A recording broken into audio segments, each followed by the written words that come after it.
This road train's just come from Perth. It'll go back, it'll take those machines back to Kalgoorlie. They're needed on time. We're going to have a dream run. This will be new for Outback Truckers. A dream run. But then again, it is the Outback.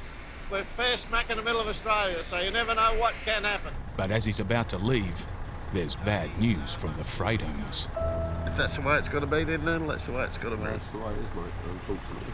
So we're waiting for some parts to come in. One of the machines we're taking back to the west needs some repairs, so that's what's holding me up till tomorrow now.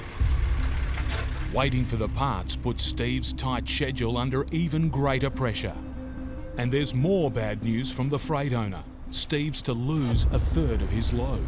There's been a sudden decision made by the customer that these containers that I bought in here might be required in Darwin, but it's very frustrating because it cost me a third of the freight. Steve's lost time and now money. Dream run, dream run. I'm not feeling like I'm living the dream right now. It's gone back to normal trucking nightmares.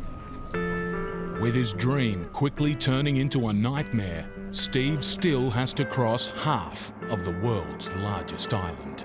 The missing parts for one of the machines have arrived. See you, boys.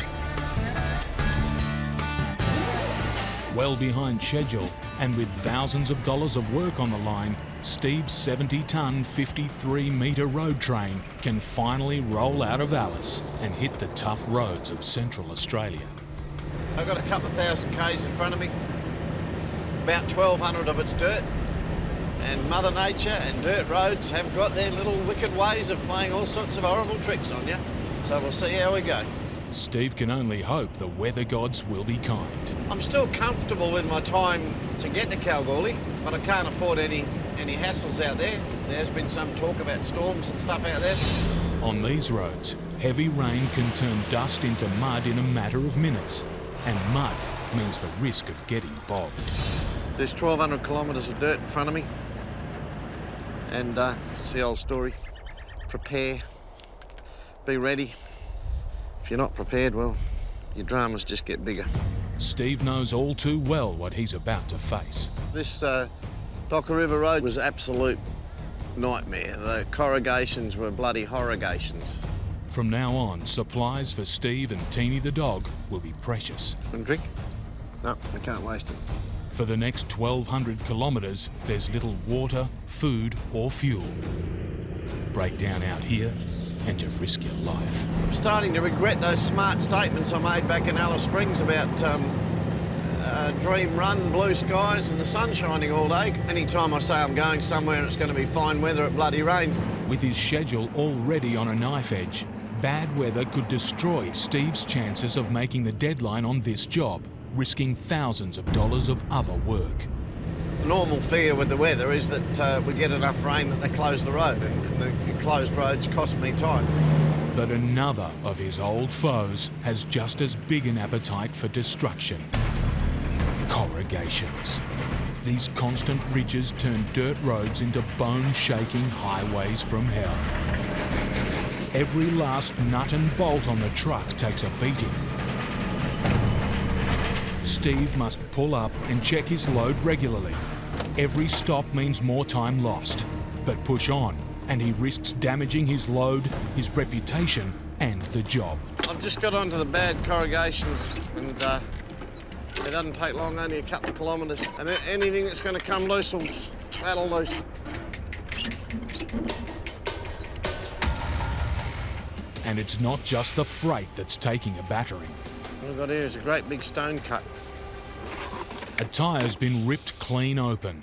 Changing it here will eat up precious time and Steve's spares. Temporary repair. You know, I'll get the rest out of this tyre rather than put another good tyre on here and take a chance. First, Steve threads strips of soft rubber into the puncture. When the tyre's pumped back up, the air pressure should flatten the rubber, plugging the hole. But with air still pouring from the tyre, it seems one plug's not enough.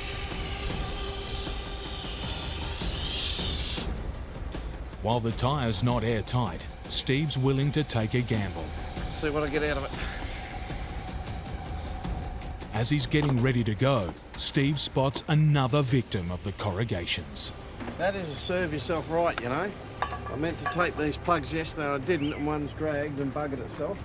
Steve's kicking himself. He should have taped up the trailer plugs before heading onto the dirt. I know how bad the road can be. I know what the corrugations are like, and I know that you tape your plugs, and I looked at them yesterday and thought I better put some tape on that, and thought, no, she'll be right. He now has no rear lights. Out here, no lights can be deadly. If he's to carry on, he must fix it. Everything got a good shake up back there. Just so much for the dream run. Fortunately, I've got a plug.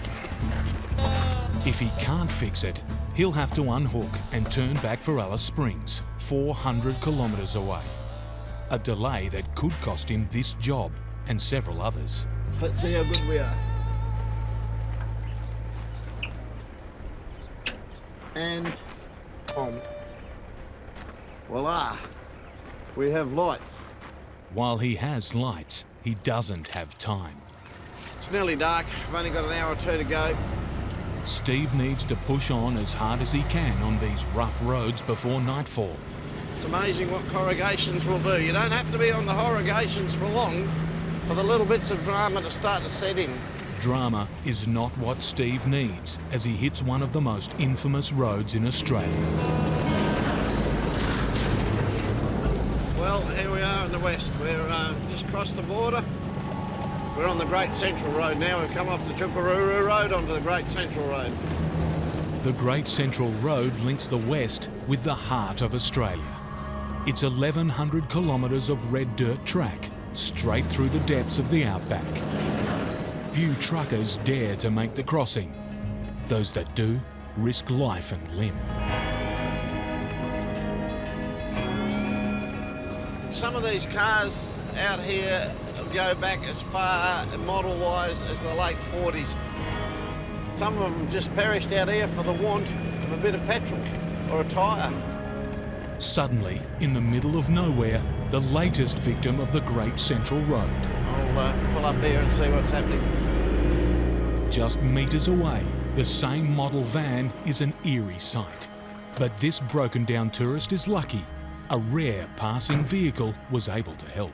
My wife has gone to town to see if she could get a tow truck driver to come and pick me up. With help on its way, Steve can move on. No worries. Thank you very much. We'll leave you to it. Good on you. Yeah. The $800 towing bill will be worth every cent.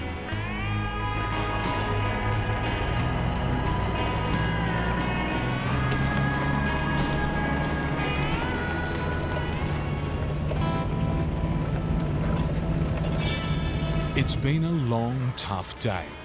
Finally, Steve can pull up for the night. But for Outback Truckers, there's no rest until the job's done. Steve wants to head out at first light, and that means changing his leaking tyre now. If you couldn't deal with stuff like this in this business, well, you'd have to get out of it. Stay home with Mum. He's tired and hungry, but the veteran trucker still has some heavy lifting to do. Each wheel weighs 50 kilograms.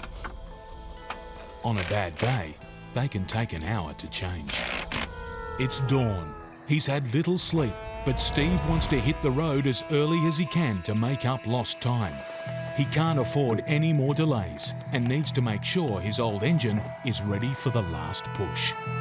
I'll just make sure everything's pretty right with this truck.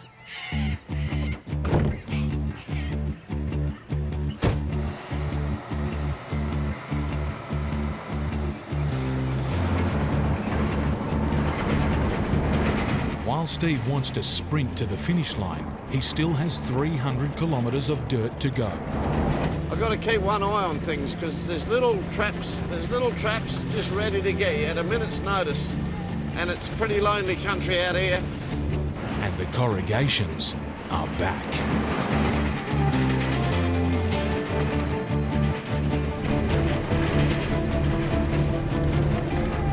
The bitumen can't come soon enough.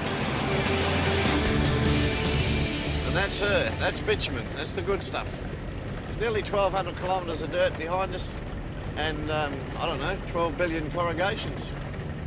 And lots and lots and lots of cars that never made it. Despite the battering, Steve survived the dirt. And and we'll head into some civilization, a shower and a feed, to sit down and feed that someone else cooks somewhere will be nice. After all the delays, he's made it on time. You like getting a job done and you like getting the freight in on time, tidy your gear up and get some maintenance done and go and do another one. If life could be like that all the time, it'd be a pretty good life.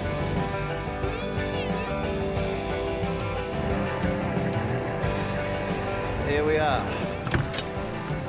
He's delivered this load and kept the other jobs alive. But there's no time to spare. He must load up for the next run and do it all over again.